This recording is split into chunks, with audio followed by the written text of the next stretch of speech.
नमस्कार दोस्तों। पिछले क्लास में हम लोगों ने सिंधु घाटी सभ्यता के बारे में चर्चा किया था।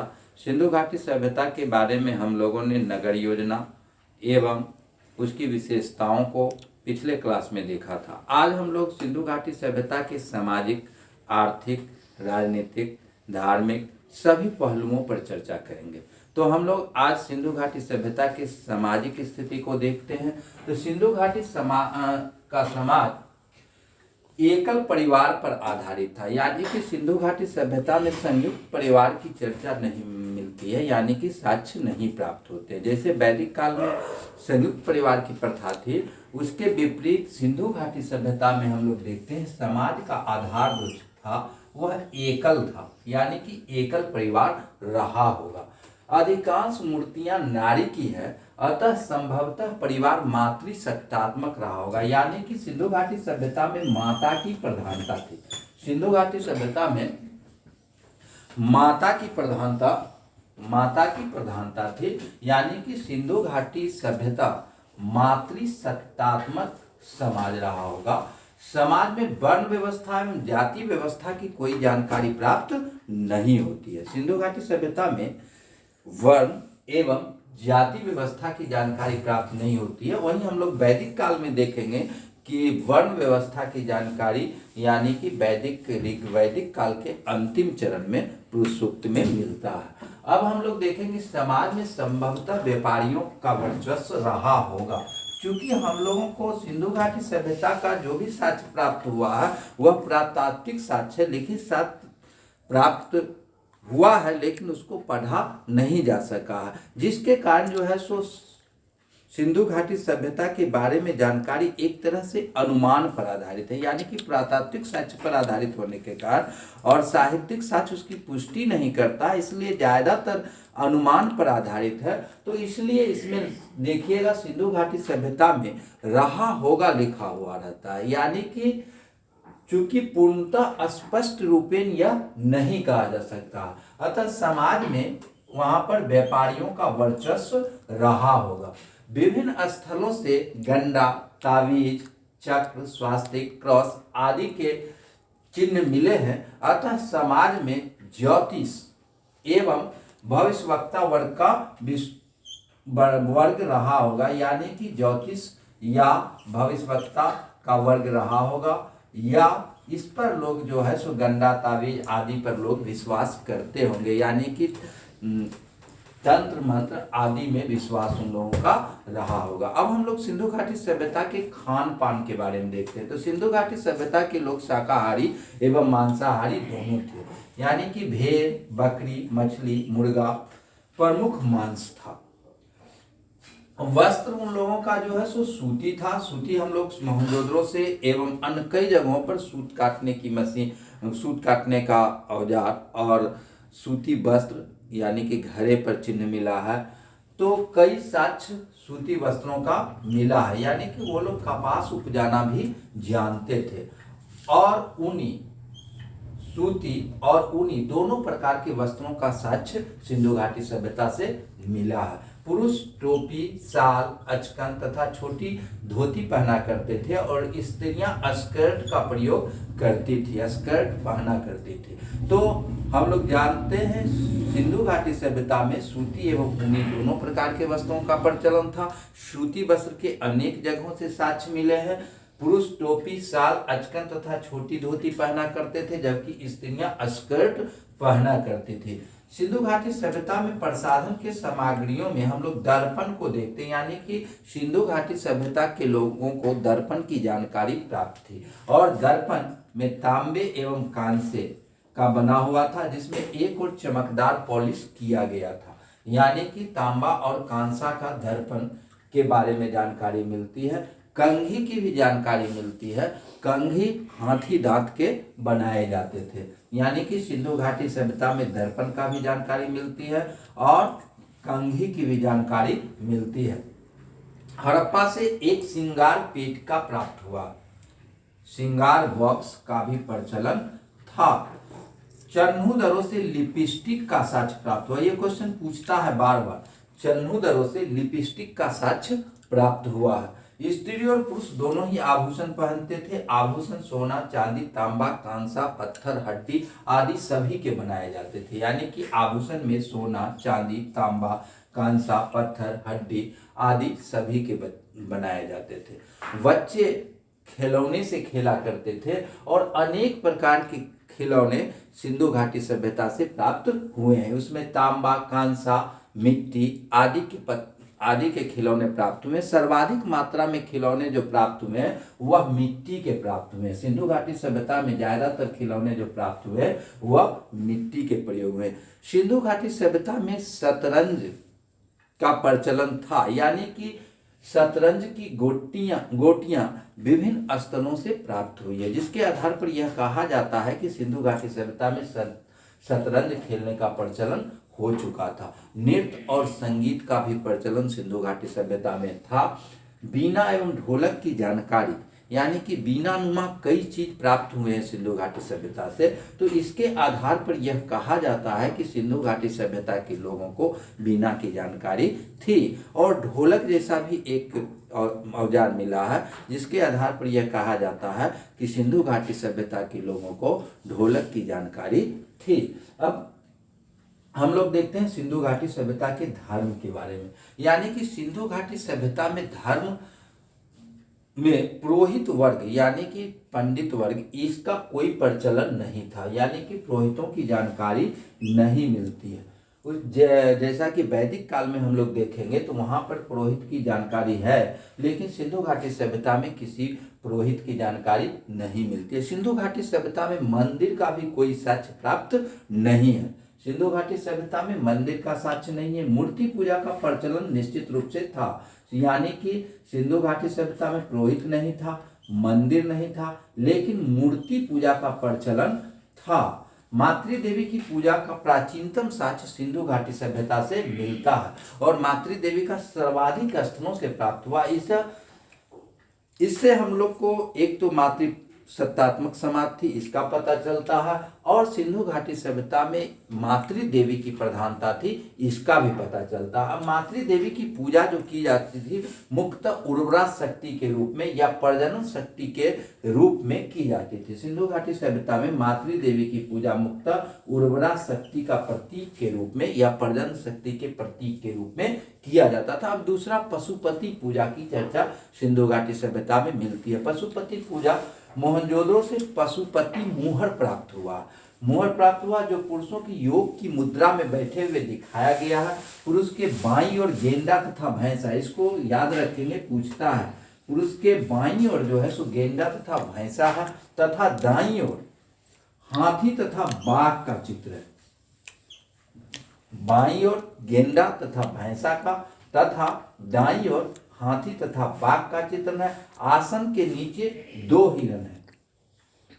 इस प्रकार हम लोग देखते हैं कि 6 पशुओं की जानकारी, यानी कि 6 पशु की जानकारी पशुपति मोहर के नीचे है। मार्शल ने इसे पशुपति कहा, तो इसको याद रखेंगे। पशुपति मोहर कहाँ से प्राप्त हुआ, ये क्वेश्चन पूछता है। तो पशुपति मोहर जो है सो मोहनजोदड़ो से प्राप्त हुआ है। इसमें जो है सो पुरुष जो है सो योग की मुद्रा में बैठा हुआ दिखाया गया। पुरुष के बाईं ओर 2 पशु हैं, गेंडा तथा भैंसा, तथा दाईं ओर हाथी तथा बाघ का चित्रण है। और पशु आसन के नीचे जो है सो 2 हिरण है। अगर हम पशु को देखें तो 2 और 2 4 और 2 6 होता है। यह वैसे 5 प्रकार के पशु वहां पर थे। मार्शल ने इसे पशुपति कहा है। अब है पशु पूजा। एक श्रृंगी बैल की सर्वाधिक प्रधानता थी। अब इस चीज को याद रखेंगे आप लोग। बैल की जानकारी मिलती है, लेकिन सिंधु घाटी सभ्यता में गाय की चर्चा कहीं भी नहीं है। वैदिक काल के उल्टा है। वैदिक काल में गाय की सर्वाधिक चर्चा है, लेकिन सिंधु घाटी सभ्यता में आपको एक श्रृंगी बैल की चर्चा है। यानी कि एक श्रृंगी बैल सर्वाधिक महत्वपूर्ण माना जाता था, इसकी पूजा की जाती थी, लेकिन गाय की चर्चा कहीं भी नहीं है। लिंग पूजा का सिंधु घाटी सभ्यता में व्यापक पैमाने पर प्रचलन था। सिंधु घाटी सभ्यता की एक विशिष्ट पहचान थी। सभ्यता के अधिकांश स्थलों से पत्थर तथा मिट्टी के पुरुष और स्त्रियों के लिंग प्राप्त हुए हैं, यानी कि पूजा का प्रचलन सिंधु घाटी सभ्यता में था। अग्नि पूजा भी प्रचलित था। हम लोगों ने देखा था कि कालीबंगा से 7 अग्नि वेदिकाएं प्राप्त हुई है, उसी प्रकार लोथल से जो है सो 1 अग्नि वेदिकाएं प्राप्त हुई। अब हम लोग सिंधु घाटी सभ्यता के समाधान पद्धति के बारे में चर्चा करेंगे। समाधान पद्धति यानी कि सिंधु घाटी सभ्यता में समाधान पद्धति पूर्ण समाधान सर्वाधिक प्रचलित थी, यानी कि अंत्येष्टि क्रिया में समाधान जो किया जाता था वह पूर्ण रूपेण किया जाता था। यह 3 प्रकार का था। एक शवदाह, यानी कि शवों को जलाया जाता था। दूसरा जो है सो आंशिक शवदाह, यानी कि थोड़ा सा जला दिया जाता था और उसके बाद जो है सो उसको गाड़ दिया जाता था। तो आंशिक समाधान की अभी चर्चा मिलती है। आंशिक समाधान जो है सो मोहनजोदड़ो और हड़प्पा में देखने को मिलता है। और तीसरा था पूर्ण समाधान पद्धति। इसमें जो है सो शवों को कब्र में गाड़ दिया जाता था, यानी कि सर्वाधिक प्रचलित पद्धति जो थी यह पूर्ण समाधान पद्धति की थी। विभिन्न स्थलों से कब्र अथवा कब्रिस्तान प्राप्त हुए हैं। कब्र और कब्रिस्तान वाले प्रमुख स्थल हैं हड़प्पा, मोहनजोदड़ो, सुरकोटदा, कालीबंगा, धौलावीरा, रोपर आदि। हड़प्पा से 2 कब्रिस्तान मिला है, जिसे R37 और कब्रिस्तान H कहा जाता है। याद रखेंगे, हड़प्पा से 2 कब्रिस्तान मिला है, R37 और कब्रिस्तान H। अब है आमतौर पर कब्र में समान उपयोग की वस्तुएं रखी जाती थी।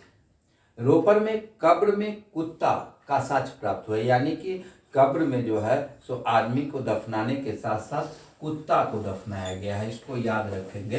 रोपर से कब्र में कुत्ता का साक्ष्य प्राप्त हुआ है, आदमी के शवों के साथ कुत्ता को दफनाया गया है। उसके बाद है शव जो है सो आमतौर पर उत्तर से दक्षिण, यानी कि सिर उत्तर की ओर पैर दक्षिण की ओर करके दफनाया जाता था या लिटाया जाता था। लेकिन रोपर में पश्चिम से पूर्व, यानी कि सिर है पश्चिम तरफ और पैर है पूर्व की ओर। और लोथल और धौलावीरा में जो है सो सिर है पूर्व की ओर और पैर है पश्चिम की ओर, यानी कि पूर्व से पश्चिम की ओर। तो समाधान पद्धति में जो है सो कब्र में सब कुछ लेटाया जाता था। सामान्य तौर पर उत्तर से दक्षिण की ओर लेटाया जाता था, लेकिन कहीं कहीं अपवाद देखने को मिला है, जैसे रोपर में पश्चिम से पूर्व है और लोथल और धौलावीरा में पूर्व से पश्चिम की ओर है। आमतौर पर एक कब्र में एक ही शव को दफनाया जाता था, लेकिन लोथल में युगल शव का साक्ष्य मिला। इसको याद रखेंगे, लोथल से जो शव प्राप्त हुआ है वह युगल शव का साक्ष्य प्राप्त हुआ। सुरकोटदा में कलश समाधान की भी पद्धति प्रचलित थी, यानी कि शवों को जला के कलश में रख दिया जाता था और कलश को गाड़ दिया जाता था। इसकी जानकारी प्राप्त होती है। अब हम लोग सिंधु घाटी सभ्यता की आर्थिक स्थिति पर चर्चा करेंगे। तो सिंधु घाटी सभ्यता की कृषि जो थी वह व्यवस्थित कृषि थी, यानी कि कृषि जो है सो विकसित अवस्था में थी।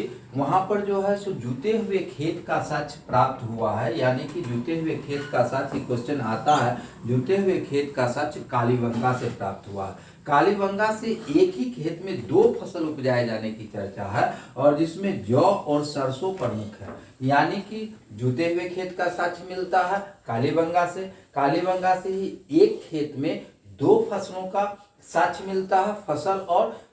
फसलों में जौ और सरसों का बनावली से जो है सो मिट्टी का खिलौना हल प्राप्त हुआ है, यानी कि ये भी स्पष्ट करता है कि खेतों की जुताई होती थी, यानी कि खिलौना हल प्राप्त हुआ है, जिसके बारे में ये कहा जा सकता है कि हल रहा होगा। वैसे वास्तविक हल जो है जो सिंधु घाटी सभ्यता से प्राप्त नहीं हुए, जिसका कारण इतिहासकारों का यह कहना है कि संभवतः लकड़ी का रहा होगा और कालांतर में या समय के साथ जो है वह नष्ट हो गया होगा। सिंधु घाटी सभ्यता का एक लिपि जो है, लिपि का चिन्ह वह भी हल नुमा है। तो ये सब दिखाता है कि सिंधु घाटी सभ्यता में हल का प्रयोग होता होगा। अब सभ्यता के कई स्थलों से अन्नागार प्राप्त हुए हैं। तो अन्नागार हम अभी पहले देखे थे, अन्नागार जो है सो मोहनजोदड़ो और हड़प्पा से प्राप्त हुआ है। तो अन्नागार ये दिखाता है कि सिंधु घाटी सभ्यता में अधिशेष उत्पादन होता होगा, यानी कि उत्पादन ज्यादा होता होगा, जिसके लिए जो है सो अन्नागार रखने के लिए बनाया गया होगा। तो ये सारे तथ्य ये दिखाते हैं कि सिंधु घाटी सभ्यता की कृषि जो है सो विकसित अवस्था में थी। तो ये आप मेंस में भी ये काम आएगा और पीटी और अन्य वस्तुनिष्ठ परीक्षाओं में तो काम आ ही जाएगा। अब है प्रमुख फसल क्या थे। तो सिंधु घाटी सभ्यता के प्रमुख फसल को हम लोग देखेंगे तो सिंधु घाटी सभ्यता के प्रमुख फसल गेहूं और जौ थे, और सामान्यतः और सारे भी फसल थे जैसे चावल, बाजरा, चना, सरसों, तिल आदि। चावल का साक्ष्य जो है सो लोथल और रंगपुर से प्राप्त हुआ है, इसको याद रखेंगे। चावल का साक्ष्य लोथल और रंगपुर से प्राप्त हुआ है सिंधु घाटी सभ्यता में। कपास आलमगीरपुर से प्राप्त हुआ है और बाजरा लोथल से प्राप्त हुआ है, तो इसको याद रखेंगे। चावल आपको लोथल और रंगपुर से, कपास आलमगीरपुर से और बाजरा लोथल से प्राप्त हुआ। ज्ञात वनस्पति, यानी कि सिंधु घाटी सभ्यता के लोगों को किन किन वनस्पति के बारे में जानकारी थी। तो अधिकांशतः जितने वनस्पति अभी हम लोग हैं, अधिकांश को उनकी जानकारी थी, यानी कि अभी हम लोग के प्रचलित जो है उसकी जानकारी उन लोगों के पास भी थी। तो इसमें मुख्यतः कपास, नीम, बबूल, इमली, देवदार, नींबू, पीपल, तरबूज, केला, नारियल आदि की जानकारी सिंधु घाटी सभ्यता के लोगों को थी। अब हम लोग देखते हैं पशुपालन। तो कृषि के बाद पशुपालन उनकी जीविका का मुख्य आधार था, यानी कि पशुपालन भी विकसित अवस्था में थी। और उस समय प्रमुख पशु के रूप में बैल, ऊंट, भैंस, भेड़, बकरी, गधे, सुअर, हाथी, कुत्ते और मुर्गा का भी साक्ष्य प्राप्त होता है, यानी कि ये पशु वो प्रयोग करते थे। सुरकोटदा से घोड़ा का अस्थि मिला है, ये लेकिन इतिहासकारों में विवाद का विषय है। कुछ लोगों का कहना है कि है, कुछ लोगों का कहना है कि सिंधु घाटी सभ्यता में घोड़ा का साक्ष्य नहीं था, लेकिन संभवतः सिंधु घाटी के अंतिम चरण में जो है सो घोड़ा का प्रयोग होता होगा, यानी कि घोड़ा का प्रयोग अंतिम चरण में करते थे। और गाय का कोई साक्ष्य नहीं मिला है, परंतु बैल का साक्ष्य प्राप्त है, तो संभवतः गाय का भी प्रयोग होता ही होगा। अब है प्रमुख उद्योग। सिंधु घाटी सभ्यता के प्रमुख उद्योगों को हम देखेंगे तो मनके, धातु तथा पत्थर के गोल गोल बनाए जाते थे, यानी कि मनका उद्योग सिंधु घाटी सभ्यता में प्रचलित था। मनका उद्योग सिंधु घाटी सभ्यता में प्रचलित था, जिसमें मनके, धातु तथा पत्थर के गोल गोल बनाए जाते थे। बर्तन उद्योग, चाक का प्रयोग जानते थे वो लोग, जिसके कारण जो है वो मिट्टी का बर्तन बड़े पैमाने पर बनाते थे। बर्तन में मिट्टी, पत्थर, धातु, तांबा, कांसा आदि का बनाया जाता। सादे तथा अलंकृत बर्तन का साक्ष्य प्राप्त होता है। लाल मृदभांड सर्वाधिक था, लाल मृदभांड का सर्वाधिक बर्तन मिले हैं। काले मृदभांड भी थे। अब सामान्य बर्तन में घड़ा, कटोरा, कलश, प्लेट, गिलास, चम्मच आदि आते थे। मुहर उद्योग। अब मुहर उद्योग सिंधु घाटी सभ्यता में जो मोहर था उसके बारे में वह सिक्का नहीं था, यानी कि रुपए के लिए प्रचलन में वह नहीं था, यानी कि सिंधु घाटी की सभ्यता अमौद्रिक सभ्यता थी। अब यह एक महत्वपूर्ण विषय है कि सिंधु घाटी सभ्यता विकसित सभ्यता थी और उसका व्यापार जो है सो अन्य देशों के साथ होता था। तो किस प्रकार से व्यापार होता होगा, जबकि सिंधु घाटी सभ्यता में कोई मुद्रा प्राप्त नहीं हुई है, यानी कि अमौद्रिक सभ्यता थी आमतौर। तो ये एक विवाद का विषय है, लेकिन सिंधु जो मुहर था वह रुपये पैसे के रूप में प्रयोग नहीं किया जाता था, रुपये पैसे के रूप में उसका प्रयोग नहीं होता था। मोहर का प्रयोग जो होता था मुख्यतः सील देने के लिए किया जाता था, यानी कि व्यापार करते थे उसमें सील देने के लिए मोहर का प्रयोग होता था। आमतौर पर सिंधु घाटी सभ्यता में जो सील थे, मोहर थे, वह चौकोर अथवा वर्गाकार मोहर थी। सिंधु घाटी सभ्यता में जो मोहर प्राप्त हुई है वह मुख्यतः चौकोर अथवा वर्गाकार होती थी। मोहर पर पशु अथवा लिपि का साक्ष्य प्राप्त होता है। निर्माण सामग्री में मिट्टी, पत्थर, तांबे आदि के मोहर बनाए जाते थे।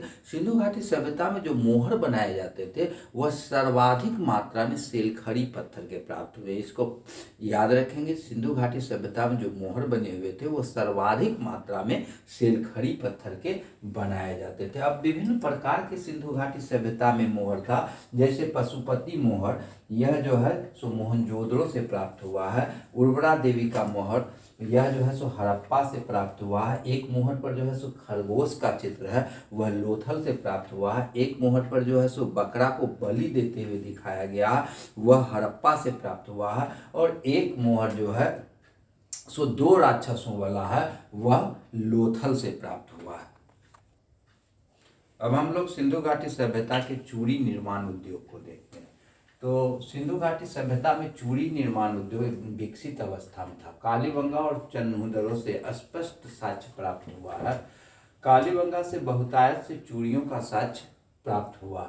मोहनजोदड़ो से कांस्य नर्तकी के हाथों में चूड़ी का साक्ष्य प्राप्त हुआ है। तो कांस्य नर्तकी पहले भी हम लोग देखे हैं कि कांस्य नर्तकी का कहाँ से प्राप्त हुआ है। तो कांस्य नर्तकी की मूर्ति जो है मोहनजोदड़ो से प्राप्त हुआ। निर्माण सामग्री यानी कि चूड़ी का निर्माण जो है सो किन किन चीज़ों से किया जाता था। तो चूड़ी का निर्माण मुख्यतः हड्डी, सोना, पत्थर से किया जाता था।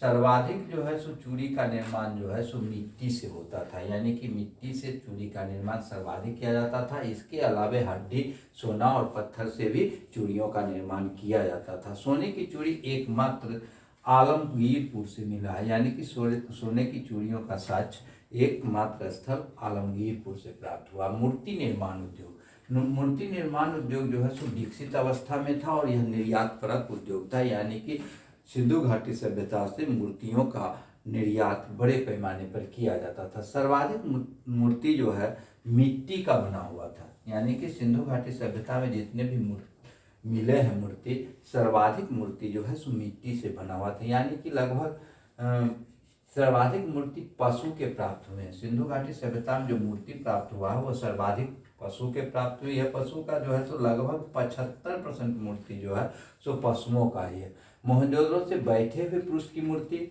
मोहनजोदड़ो से कांस्य नर्तकी की मूर्ति, कांसे का भेड़ा भी मोहनजोदड़ो से मिला है। तांबा का मूर्ति लोथल से कुत्ता का मिला है।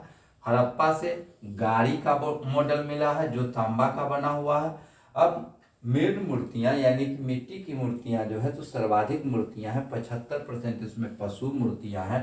पुरुषों की अपेक्षा स्त्रियों की मूर्तियां अधिक है, यानी कि सिंधु, हम लोग पहले भी देखे हैं कि सिंधु घाटी की सभ्यता मातृसत्तात्मक थी, यानी कि मातृ की प्रधानता थी, माता की प्रधानता थी, जिसके कारण मूर्ति भी वहाँ पर जो है पुरुषों की अपेक्षा स्त्रियों को सर्वाधिक मात्रा में प्राप्त हुई। 2 सिर वाला पुरुष मिला है लोथल से। घुटने के बल चलते हुए बच्चे मिला है मोहनजोदड़ो से। मुंह में खरगोश पकड़े हुए कुत्ता हड़प्पा से। इंक और दवात चन्हुदरों से मिला है। अलंकृत हाथी चन्हुदरों से मिला है। तो इसको आप लोग याद रखेंगे। अब है वस्त्र उद्योग, यानी कि सिंधु घाटी सभ्यता में वस्त्र भी जो है सो विकसित अवस्था, वस्त्र उद्योग विकसित अवस्था में था। हम लोग जानते हैं कि वहाँ कपास का साक्ष्य प्राप्त हुआ है, यानी कि कपास की खेती होती थी और कपास का साक्ष्य आलमगीरपुर से प्राप्त हुआ है। मोहनजोदड़ो से सूती वस्त्र का एक टुकड़ा प्राप्त हुआ, यानी कि घड़े पर जो है सो सूती वस्त्र का टुकड़ा लगा हुआ मिला है। मोहनजोदड़ो से योगी की मूर्ति मिली है जिस पर भी साल का अंकन है, तो जिससे पता चलता है कि वे लोग वस्त्र का प्रयोग करते थे। अब हम लोग देखते हैं सिंधु घाटी सभ्यता में किन किन धातुओं के बारे में जानकारी थी। तो सिंधु घाटी सभ्यता में मुख्यतः सोना, चांदी, तांबा, टीन, आर्सेनिक, सीसा आदि की जानकारी थी। सिंधु घाटी सभ्यता में लोहे का ज्ञान नहीं था, इसको याद रखेंगे कि ये बराबर क्वेश्चन आता है, सिंधु घाटी सभ्यता में लोहे की जानकारी थी या नहीं। तो सिंधु घाटी सभ्यता में लोहे की जानकारी नहीं थी। हम लोग आगे पढ़ेंगे वैदिक काल में। वैदिक काल में जाके यानी कि वैदिक काल में, उत्तर वैदिक काल में लोहे की जानकारी हो गई थी। सिंधु घाटी सभ्यता में लोहे की जानकारी नहीं थी। ये क्वेश्चन आता है, इसको याद रखेंगे। सिंधु घाटी सभ्यता में लोहे की जानकारी नहीं थी और सोने से ज्यादा चांदी का प्रयोग सिंधु घाटी सभ्यता में होता था। अब हम लोग सिंधु घाटी सभ्यता के व्यापार को देखते हैं। तो सिंधु घाटी सभ्यता में व्यापार आंतरिक और बाह्य दोनों होता था, यानी कि सिंधु घाटी सभ्यता में व्यापार जो है सो मेसोपोटामिया की सभ्यता से होता था, यानी कि बाहरी व्यापार सिंधु घाटी सभ्यता में प्रचलित था। अब व्यापार में मुख्यतः जो वस्तुएं निर्यात की जाती थी उनमें इमारती लकड़ी का, हाथी दांत का, कपास का, सूती वस्त्र का, पशु मूर्ति का और पशु का, हाँ, सिंधु घाटी सभ्यता में यहाँ से निर्यात किया जाता था। बहुत सामान सिंधु घाटी सभ्यता में आयात किया जाता था। आयात किए जाने वाले वस्तुओं में सोना कर्नाटक से, इसको इस लिस्ट को याद रखेंगे, इससे भी क्वेश्चन आता है। तो सोना कर्नाटक कोलार से, चांदी अफगानिस्तान से, तांबा से खैतरी से मंगाया जाता था, टीन मध्य एशिया से मंगाया जाता था, सीसा राजस्थान से मंगाया जाता, लाजवर्द वत्सखा या अफगानिस्तान से मंगाया जाता था, गोमेद पत्थर जो है सो सौराष्ट्र से मंगाया जाता था और शिलाजीत हिमालय पहाड़ी क्षेत्रों से मंगाया जाता था। तो ये आपका आयात और निर्यात और आयात का लिस्ट है, इसको आप लोग याद रखेंगे। अब है परिवहन। सिंधु घाटी सभ्यता में परिवहन जो है सो जल और स्थल दोनों मार्गों से होता था। जल के परिवहन होता था, इसके साथ हमें लोथल से एक नाव का चित्र मिला है, नाव का मॉडल मिला है, जिससे पता चलता है कि सिंधु घाटी सभ्यता में जल मार्ग का प्रयोग किया जाता था, उसमें नाव का प्रयोग किया जाता था। अब आप लोग उससे हम पहले भी देखे हैं कि सिंधु घाटी सभ्यता में लोथल से गोदीवारा का भी साक्ष्य मिला है, तो जिससे ये पता चलता है कि जल परिवहन भी विकसित अवस्था में था। चन्हुदर और हड़प्पा दोनों जगहों से कांसे की 2 गाड़ी मिली है, यानी कि गाड़ी का मॉडल मिला। तो सिंधु घाटी सभ्यता में गाड़ियों का प्रयोग होता था और गाड़ी जो है सो बैलगाड़ी अभी जो है सो उस टाइप का होता था, लेकिन जो पहिया होता था सिंधु घाटी सभ्यता में, सिंधु घाटी सभ्यता का पहिया जो होता था बिल्कुल ठोस होता था, यानी कि अभी के पहिया जैसा लकड़ी का आप लोग देखे होगा उस ढंग का नहीं था, पूरा सपाट ठोस था। उसके बाद गाड़ियों में चक्कों के बीच की दूरी जो है सो 1 मीटर होती थी। तो सिंधु घाटी सभ्यता में परिवहन जो है सो विकसित अवस्था में था। अब हम लोग सिंधु घाटी सभ्यता के माप तौल के बारे में देखते हैं, बाट बटखरे के बारे में देखते हैं। तो सिंधु घाटी सभ्यता में बाट बटखरा का प्रयोग होता था। बटखरा का वजन जो है सो 13.62 ग्राम का था, भार में समरूपता थी और 16 के गुणज का प्रयोग सिंधु घाटी सभ्यता में किया जाता था। इसके अलावा विभिन्न प्रकार के स्केल मिले हैं, जैसे मोहनजोदड़ो और लोथल से जो है सो सीप का पैमाना मिला है, लोथल से हाथी दांत का पैमाना मिला है, हड़प्पा से तांबे का पैमाना मिला है।